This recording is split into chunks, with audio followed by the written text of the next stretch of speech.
as the host of Airing Addiction. I share often my journey started on this campus. Got sober as a client here, just like you. I really do see phenomenal change. Always hope. I've seen situations that on the surface look impossible become possible. Doing this podcast is to share those recovery stories, be honest about what the challenges are and have some real conversations, but kind of share that out on the airwaves. Welcome back to Airing Addiction, everybody, the podcast that discusses the challenges, addiction, recovery, and the hope that exists in between. I'm your co-host, Jesse. It's May. If you're in Massachusetts, it's sunny outside, and we're just glad it's not raining. It's also Mental Health Awareness Month, and I'm sure our conversation will touch on that today as well. Thanks for joining us. Before we dive into that conversation, I'm excited to turn it over to Lisa, who will introduce who we have today. Lisa? Thanks so much, Jesse. Yes, welcome spring, welcome new beginnings and opportunities. And I think we're going to talk a lot about opportunities today. And I'm really excited, particularly because I'm mom and we are just a few short days away from Mother's Day when we are airing this live. And so it's actually kind of perfect timing. We were just talking about this before we went live to have our guests on today because we have Kirsten Puccio and Keri McCallum, better known in all of our recovery circles and communities as the M.I.R.A.C.L.E Mamas. They really have come together to empower mothers in recovery and advocate for system change and really lead some support through peer-led initiatives. And so I'll let them share more about kind of how they got here, but there's really some fantastic conversations about how far we've come and how far we need to go and what we need to do to support mothers and parents in recovery, which really supports kids too, right? So, we do a lot of work at Spectrum, supporting parents in recovery, working on curriculum, working on things really on a national basis. And we need to look at it differently than we have historically. And so I know that Kirsten and Keri know that really well. So with that, I'm going to turn it over. I think, Kirsten, you're going to kick us off to share a little bit about you, your story, and then Keri will do the same, and then we'll hear what you all are doing. Okay, sounds good. So hello, everybody. I'm really excited to be here. Thank you so much for this opportunity. I know it's been kind of in the works for quite some time now, but it absolutely worked out perfectly right before Mother's Day. There couldn't be a more perfect time. So I'm excited to be here. So a little bit about me and my story. I am someone that struggled to find recovery. Many setbacks, many treatment programs. This moment is very full circle for me because I think that I have been a patient at Spectrum, inpatient and outpatient. I couldn't even tell you the countless amount of times. That was really where I found my recovery over and over and over again. And you guys were always there to help me. So it's very full circle moment. I had a really hard time. I did really, really well many times and obtained years of recovery, but just always ended up making that one bad decision that led me back to more poor decisions over and over again. And for myself, what really led me to this long-term recovery that I have now is I found out that I was pregnant in 2019 and I was in active addiction. And luckily, I could go to Spectrum Detox, which is where I went and started my journey. And it was not a linear one. Absolutely not. I wish that it was, but it was not. And I was lucky enough to find the Green Clinic, which is at UMass Memorial. And that is where I started my journey and prepared for what was to come because I did go on medicated assisted treatment when I was pregnant with my daughter. And that's really what inevitably saved my life. So I did struggle a little bit during my pregnancy, but was finally able to get it together. And I've been in recovery ever since. And yes, I'm actually, I'll be celebrating 5 years this July. So, it's gone by really fast, I have to say. I've been pretty busy with trying to help other moms because I felt so isolated in that. Struggling during my pregnancy, I really was just so isolated. Like didn't tell anybody what I was going through, held it very close to the chest. And I really, really struggled, mostly because I was dealing with it alone and I really didn't have anybody to be honest with and talk to what I was really going through. And even though I did have the Green Clinic, I didn't necessarily utilize it the way that I necessarily should have because I was so afraid of what was to come. I knew that DCF would be involved upon birth. And it was just very overwhelming and very isolating for me. And that's really kind of what led to us creating, Miracle Mamas and creating a peer-led space for moms that may find themselves in that same kind of situation. And here we are. So, it's been a beautiful journey and it's been so nice to, create space for other moms, not necessarily that are just pregnant, but any moms. And we also actually support some dads as well through the Parent Project. So it's just been a beautiful journey and just creating this space, for people so that they don't have to go through it alone, because that's really, I think, was one of the hardest times in my life. And if I can just prevent one mom, any mom, from having to do any of that by themselves, that's really what I'm trying to do. Awesome. Keri, will you tell us a little bit about how you got here? Yeah, so it's really funny because, back then me and Kirsten didn't know each other, but we were on very similar paths at the time, but separately. I similarly tried to get sober for a very long time, but just couldn't seem to, find the right way. Everyone else kind of told me how I should recover, and I would try to do those things, and it just like wasn't sustainable. Like Kirsten, been through many treatment programs, and then the same shift happened back in 2016. I ended up pregnant with my daughter, and I just didn't know what to do. I had no information at the time. I had heard a lot of horror stories in the community about what could happen with DCF, and I just felt really alone.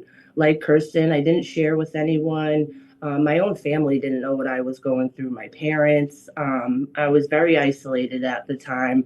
And then just hearing all those stories from other people who had been in similar situations, just continued to fill me with anxiety, and fear, where I too felt like I couldn't be honest about what was really going on. And I also think that played a part in, not getting the real help that I had needed. But I also don't think I was ready at that time either. Because like Kirsten, I had been introduced to the Green Clinic at that time, and didn't utilize them in that moment. But I stored it in the back of my mind, and it was helpful later, when I became pregnant with my son in 2019. So really, me and Kirsten had been there at the same time at one point, but didn't realize. Wow. And I didn't realize, well, just going back one quick second, I didn't originally start at the Green Clinic with my second pregnancy. I actually had sought out detox. I didn't know I was pregnant yet.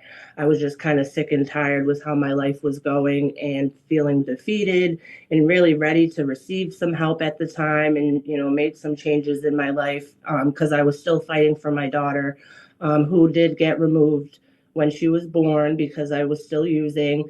Luckily, I had my parents be able to take guardianship at the time. But I was, a lot of time had gone by, and I was really worried that, I wouldn't be able to reunite with her. So that was really my main focus of why I had gone to treatment at that time. And when I arrived at that detox, they did all my paperwork. I was in my Johnnies, like ready to go through the door. And unfortunately, all women, when they enter that level of treatment, are given a pregnancy test. And I was told there I was pregnant with my son, and that I would have to leave because I was pregnant. I couldn't stay there. And in that moment, I just was shocked, right? I just learned I'm pregnant again. And I was shocked that they were making me leave. And I couldn't believe that. And they really didn't help me with anywhere else to go. But like I said, I had the Green Clinic in the back of my mind, and I found my way to UMass. And that was really the beginning of my recovery journey. And I credit them, and they don't like to take the credit because the doctor seen at the time, she just treated me like a human being. It was the first time in so long that I didn't feel less than. I didn't feel, ashamed about what I had been going through. And they just really supported me through that process. They gave me such compassionate care, and really helped connect me to the resources I needed, to find some sustained recovery. And I celebrated 5 years, last November, and it's the longest period of recovery, I've ever had. And I also credit that to having like people like Kirsten in my life, which is funny because people think when they meet us that we have known each other for our whole lives. And we've really only known each other for about 3 years or so. But she's really been instrumental in my journey. And the story of how we got connected is really funny. And I'm going to let Kirsten begin to share that with you guys. So, as we've both kind of alluded to, we were both patients at the Green Clinic at the same time. So after I had gone through everything, I had sustained some recovery time. I decided to go to Recovery Coach Academy, which absolutely changed my life. It allowed me to look at recovery from a different lens and really just empowered me on my own journey. Like I spent a lot of time in and out, in and out, in and out. And one of the things that I feel like was a huge barrier for me is I felt like my recovery needed to look like what your recovery looked like or what your recovery looked like. And I never really truly felt empowered to make those decisions for myself. So when I went through Recovery Coach Academy, my mind was just completely blown. I was like, wow, I'm an expert on me? Really? Because that was so against like everything I've always heard, right? You have to do this. You have to do that. That's how I felt that things were presented to me when I would go to treatment. So I just felt very empowered, I guess is what I'm trying to say. And it really just gave me the confidence in my own path that I could choose. And that really was life-changing for me. And when I wanted to get a job, the first thing that I decided to try to, navigate was to try to get a job at the Green Clinic as a recovery coach. So I had reached out to the said doctor that gave us the compassionate care and treated us like human beings that ran the Green Clinic. And she connected me with Keri because she was currently the recovery coach at the Green Clinic. So ironically, I was trying to get her job, but she already had the job. So that's kind of how we got connected and decided to go for coffee. And we went for coffee, and it was the first time that we had ever met. And I just said, listen, I want to help moms. This is the idea. And that is what started it all. That time when we started coffee, we literally that day sat down and created the acronym for Miracle Mamas.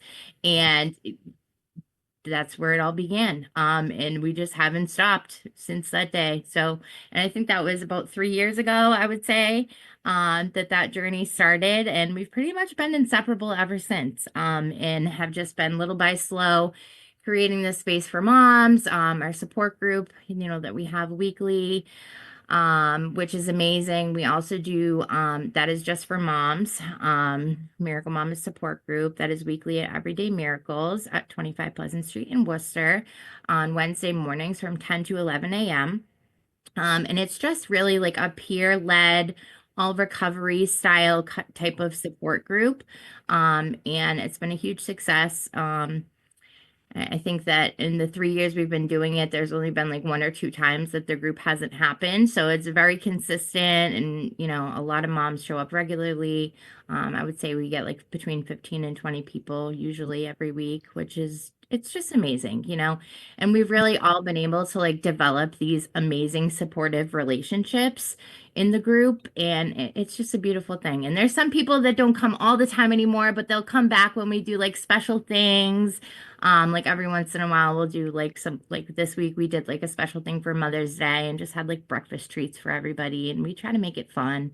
Um, so we do that, and we also do a group on Mondays in collaboration with M.I.R.A.C.L.E, the Massachusetts Organization for Addiction Recovery, called the Parent Project, and that is for moms and dads, and specifically for DCF involved or criminal justice involved parents. So that's how it all started. So one thing I just want our listeners to know, because I know this, right, but doing the work that we do, but the Green Clinic is just it's a wonderful healthcare clinic, focused on often OBGYN connections for individuals working towards or in recovery. And it's really a place of that support, right? So often with individuals with substance use disorder in the healthcare environment in general, particularly in OBGYN spaces, and will face a lot of stigma or fear that there's stigma. And that's really part of that mission of the Green Clinic, is to support the healthcare, right? Support the pregnancy, support the family, but in a very non-judgmental way with all of the resources that we need. And that is just, it's so wonderful that your journey kind of started connected through that, because it's so tied to exactly what you're trying to do as Miracle Mamas. And can you tell us, okay, so what does the acronym mean? The Miracle Mm-hmm. is Mothers in Recovery Advocating for Change, Leadership, and Empowerment. Yeah, and it really just embodies the work that we do. And I guess I'll go back a little bit and talk about the Green Clinic as well, because I think it's very important that more people in our community know about this resource. So kind of like Lisa just said, it's an OBGYN clinic held in UMass that specializes in serving pregnant and postpartum women with substance use disorder. Doesn't mean you have to be in active addiction. Like, we serve all spectrums, right? You can be actively using, you can be in recovery for years. It's just, if you have that history, we want to be able to support you, especially women that are on medication assisted treatment. And the great thing about them as well is, typically when a woman has a baby, you have like maybe 1-2 postpartum appointments, especially if there's like no complications or issues going on. And that's a really, I always say being a parent is hard and being in recovery is hard. So you put those two things together, and it's like, that's a struggle to get through, especially as a woman, right? When you have a baby too, postpartum depression, your hormones. And oftentimes, right, substance use comes hand in hand with mental health. So, you're just at a really higher risk during that period, for postpartum depression and, a relapse. So we really just create wraparound services, and we support women for as long as they're willing. We tend to kind of set it at the year mark is like a max, but we can support women up to a year postpartum. And I think that's really crucial in helping people succeed. So when I went through there, I stayed the year after I had my son. I was able to actually bring him home from the hospital. And that was very different than what happened with my daughter. And I was really lucky to have that experience. And I credit that to the support I got, but also my partner. He's not a person with substance use, and I really think that helped DCF feel more comfortable with giving me a chance to parent, because at that time my daughter still was with my parents. And, just to share, they're both back, my daughter lives back home and has for years now, which is great. But after I was about to move on from the Green Clinic, that doctor we spoke about approached me, and she was like, I want you to work here as a recovery coach. And I kind of felt like that feeling, like when people tell you things, just kind of like to be nice, like they don't really mean it. Like, I was just like, there's no way she means this. Like, I really didn't. And she was like, no, I'm serious. Like, you should apply. And I did. I applied. and I got hired. I had had no experience, working as a recovery coach or in the field. But they saw something in me that I didn't see in myself. Yep. And it really helped grow me to who I am today. And I always say, right, like sometimes we just need people to believe in us to help us believe in ourselves. Yeah. Keri, I love that, the imposter syndrome is alive and well, but yet people coming alongside you saying like, no, really, I want you to work here. And, a couple themes that I picked up from both of your stories was that, the isolation, just like lack of really sharing anything with anybody.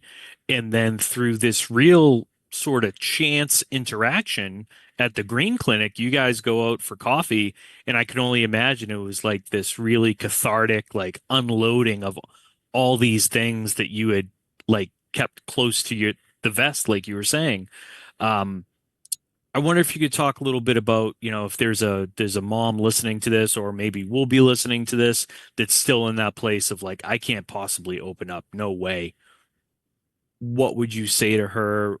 What are some of the benefits to opening up maybe not initially at first the way you both did, like, coffee, let's make the acronym, let's hit the ground running. But like, what would you say to a mom that's, maybe in a similar place to you were before you found each other? Okay, I'll take this one. So the biggest thing I think that's made a difference for me is peer support. So when you're talking to somebody that has been there, that understands exactly what you're going through, it is such a different experience. You're not talking to somebody that read about this in a book. You're talking to somebody that lived this experience. And I'm a true believer that peer support saves lives, because there's just no better thing in the world that somebody that's been there and completely understands what you're going through. And that's kind of my take on it. And I think that was the biggest difference for me this time around, is I was able to find other people that knew what I was going through. And that just takes so many things. Like the judgment is not there when somebody's been there. Like there's just so many things that you're able to relate to on a peer level that just is a different experience. I don't know if you have anything to add, Keri. Yeah, I would agree with that, right?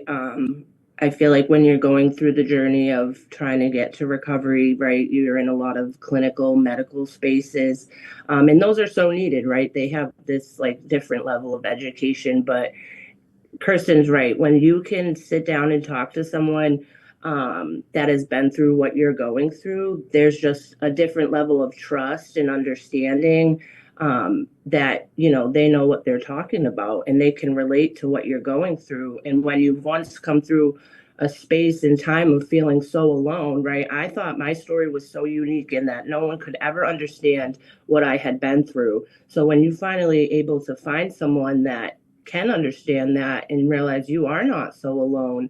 And that's why I started sharing my story, right? I used to be very embarrassed about the fact that, I used pregnant, DCF took custody of my children after my daughter was born, like, and my parents had custody for a long time. Like my friends, family, right? They want to meet my firstborn child. And I didn't have the capability to do that. I wasn't allowed to be alone with her, take her anywhere. And I would come up with all these stories and lies about why we couldn't do that. And it kept me sick and suffering because I couldn't be honest with myself and with everyone else. Like I wasn't going to be able to find recovery in that way.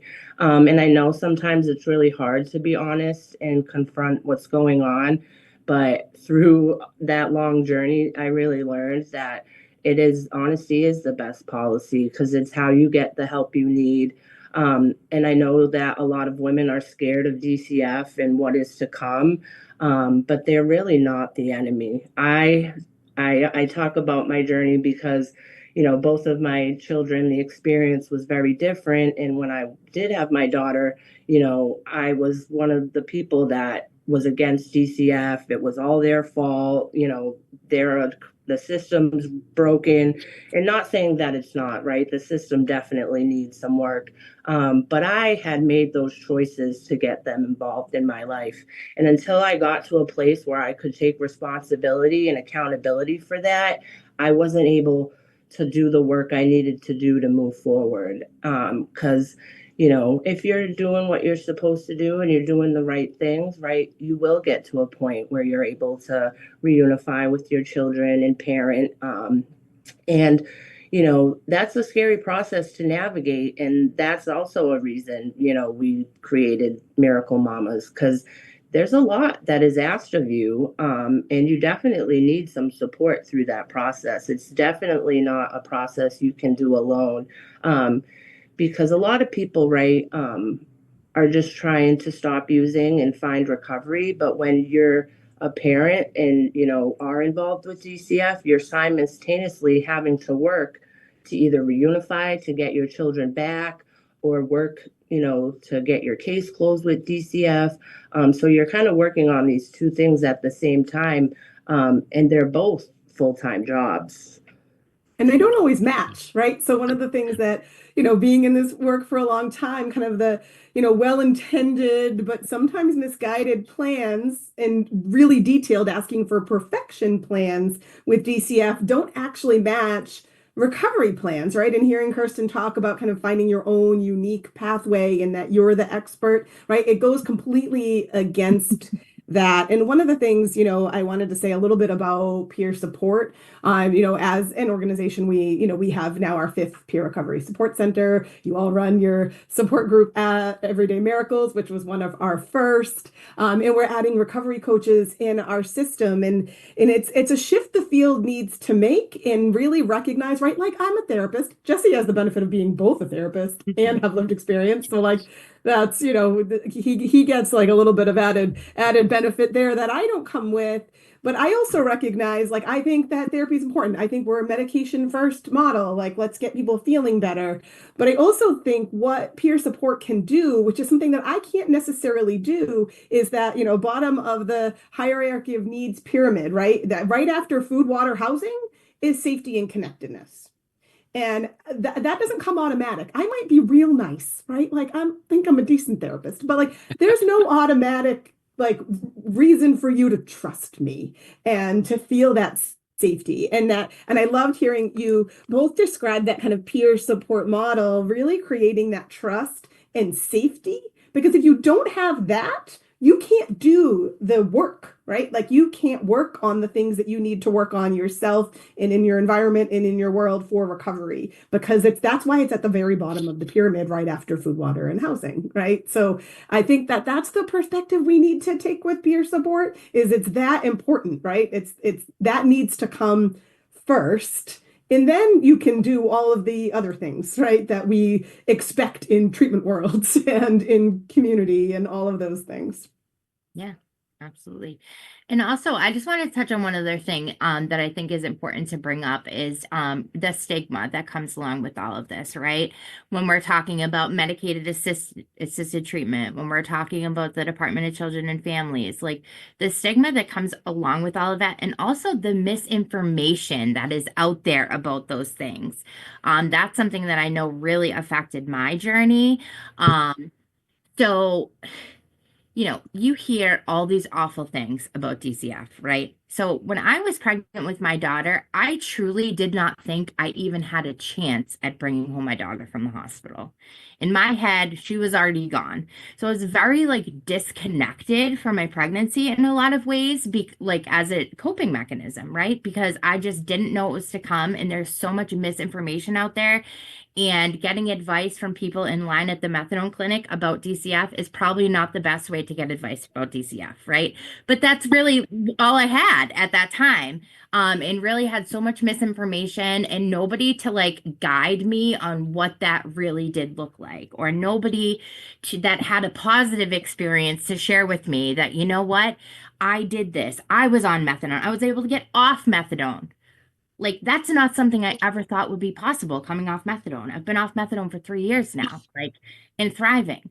I never thought that that was a possibility. Like, I limited my scope of what my life could look like to be so small just because I didn't know any better and I didn't have anybody in my life that gave me that hope, right?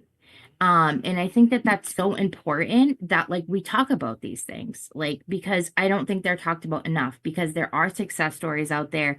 There is hope.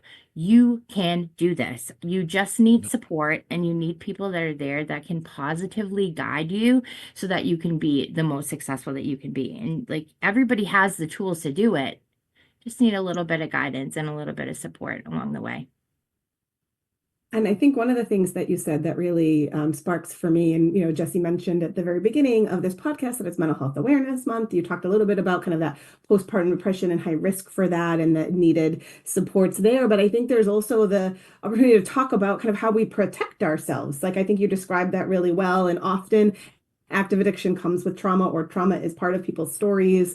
And that creates a lot of the impact in the brain. That's the same places in the brain that addiction impact, right? And so you've got this double layer often of kind of ways to protect yourself, right? And substance use is really just that coping for protecting yourself. And it also, it's the same parts of our brain that are needed to be good parents, like, and to be parents. Parenting's terrible. Like if connection is harder because of the way our brain's working, right? That then like all you feel are the bad parts of parenting, right? Like the only reason that babies like get what they need is because they're cute and give us some of that reciprocal connection, right? Otherwise, like why would we do this? And so I think it's just really important to recognize that feeding kind of that the connection and safety and support so that you can even have that time to connect with your children, right? And I think that's some of the things shifting with that we need to shift. We've made some progress. We need to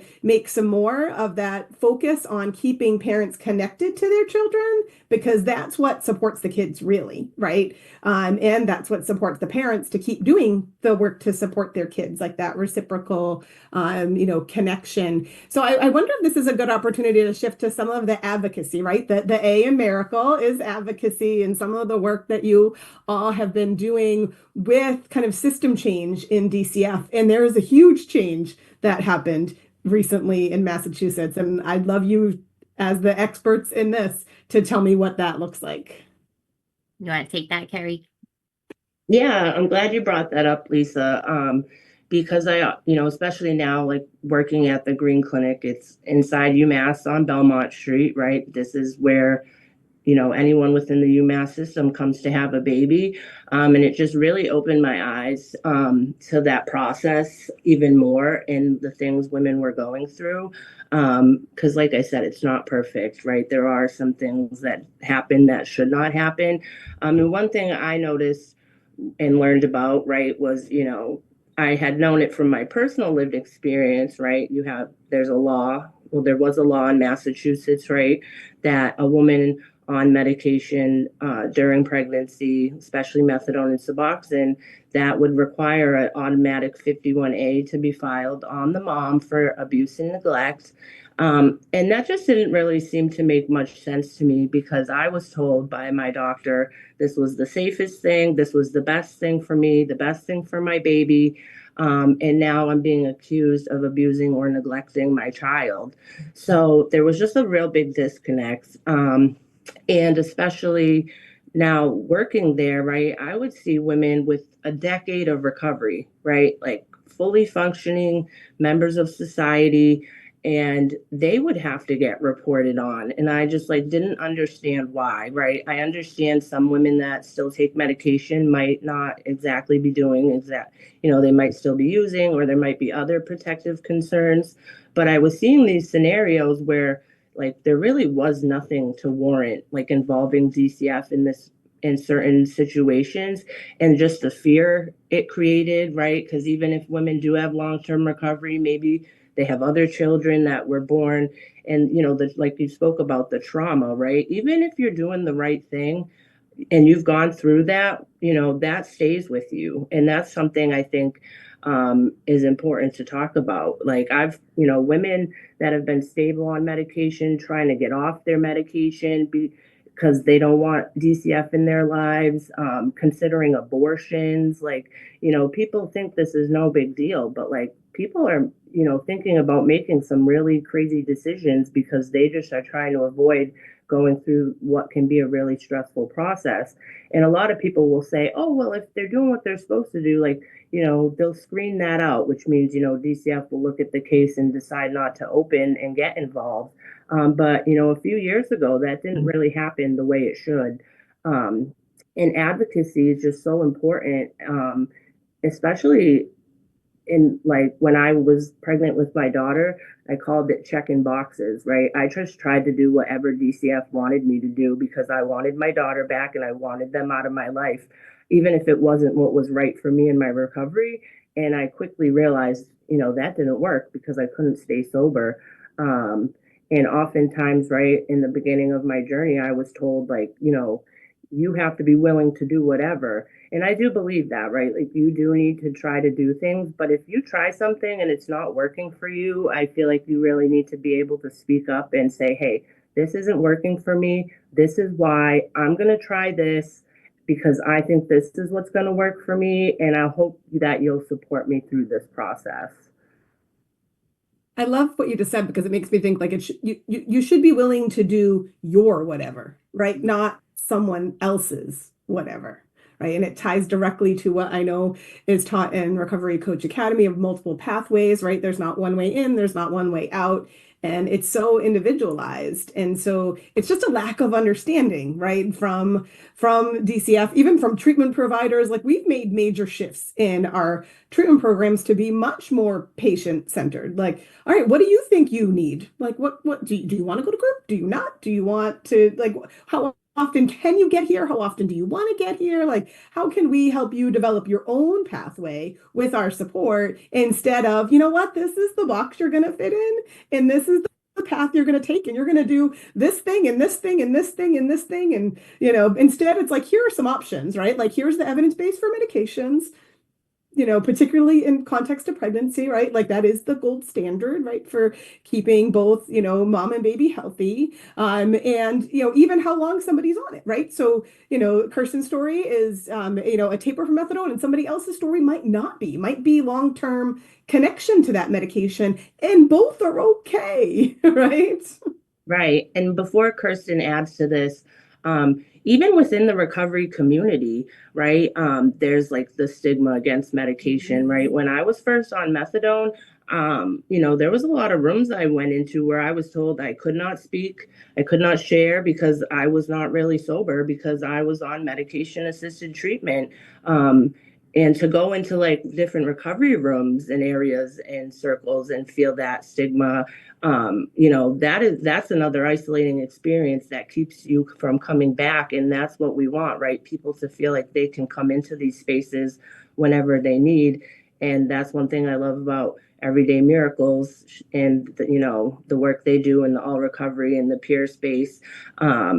And, medication was a big part of how I got sober as well. I this last time I was actually on Suboxone, and like Kirsten, I thought that was going to be, I didn't think I'd ever get off of it. I thought I was going to have to take it for the rest of my life. And anytime I did talk to someone about wanting to get off of it, I was quickly met with like, nope, it's not the right time. This isn't a good idea. And I think that's another big piece of advocacy. I think medication is really important. I don't think I would have made it this far without it. But I also came to a place in my journey where I felt like I didn't need that anymore. And I had to really advocate hard, to have support during that process, because a lot of time, I did. Every time they're like, it's not a good time, I'm like, well, I'm a parent, I work, I have kids. Like, it's never going to be a good time. Like, there's always going to be something going on in my life, but this is what I want. And I hope that you'll support me so I can do it the right way. Yeah. And that's that patient directed, that person centered, right? Like, it's not my choice. We can present data, options, like, here's the things that we know are supportive in this process, but at the end of the day, it's your choice. It's a voluntary treatment, right? Like, you get to decide. And you get to advocate for yourself too, right? Like for me, like I had to advocate for myself. I am ready to do this. And it's true. There's a lot of pushback when you decide that you're ready to do that. In the clinical space, there was a lot of pushback for me, and I know that I've heard countless other people do the same thing. But I think that it's also, when you're ready. It took me a long time to become ready to finally taper down off the methadone, but like I knew that I was ready, if that makes any sense. But I think that it's important to like um with advocacy, right? Like going back to this 51A stuff, because I think it's important that we tell everybody what actually happened. So there's now new legislation in Massachusetts. So it was signed by the governor back in December. And that law has changed. So the mandated reporting law for 51A when it comes to medication. So a substance exposed newborn is no longer a sole factor to file a 51A for abuse and neglect.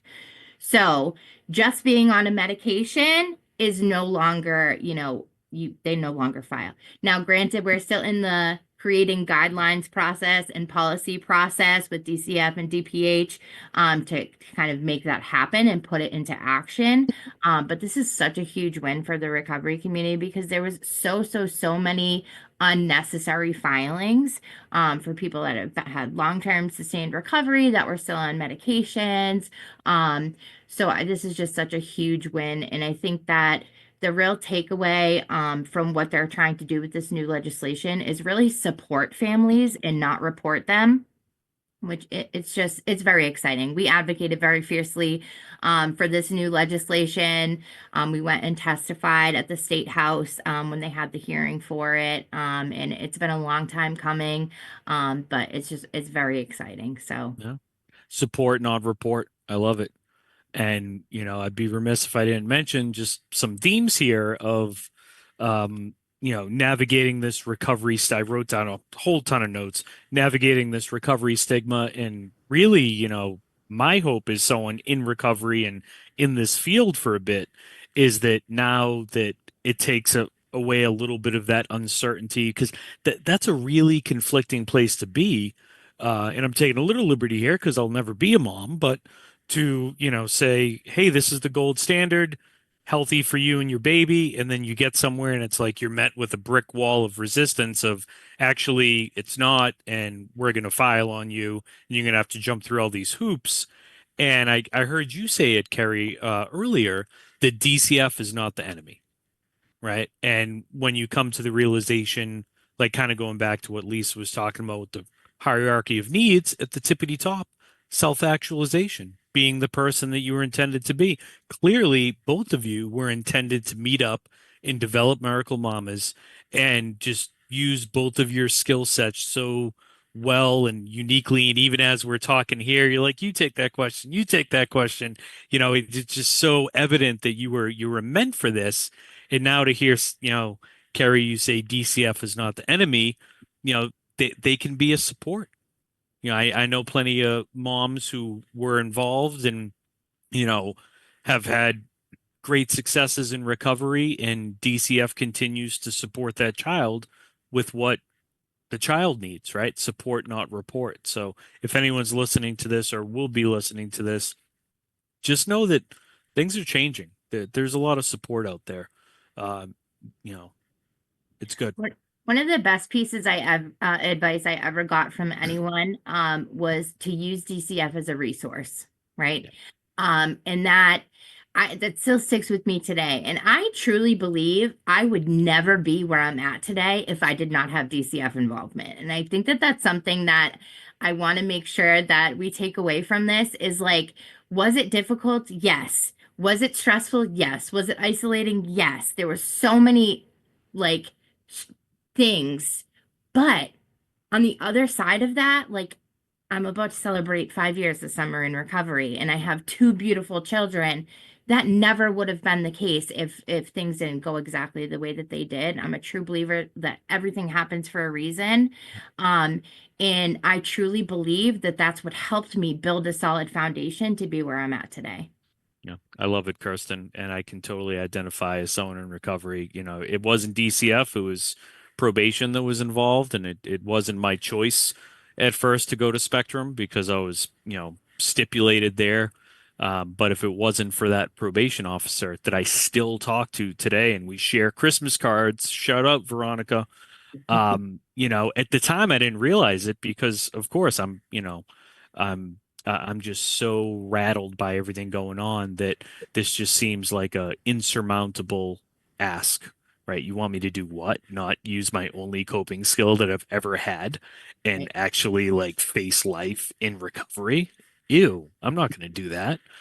But little by slow, you learn how to do that, and yeah, I can totally identify. If it wasn't for the legal system, I wouldn't be here either.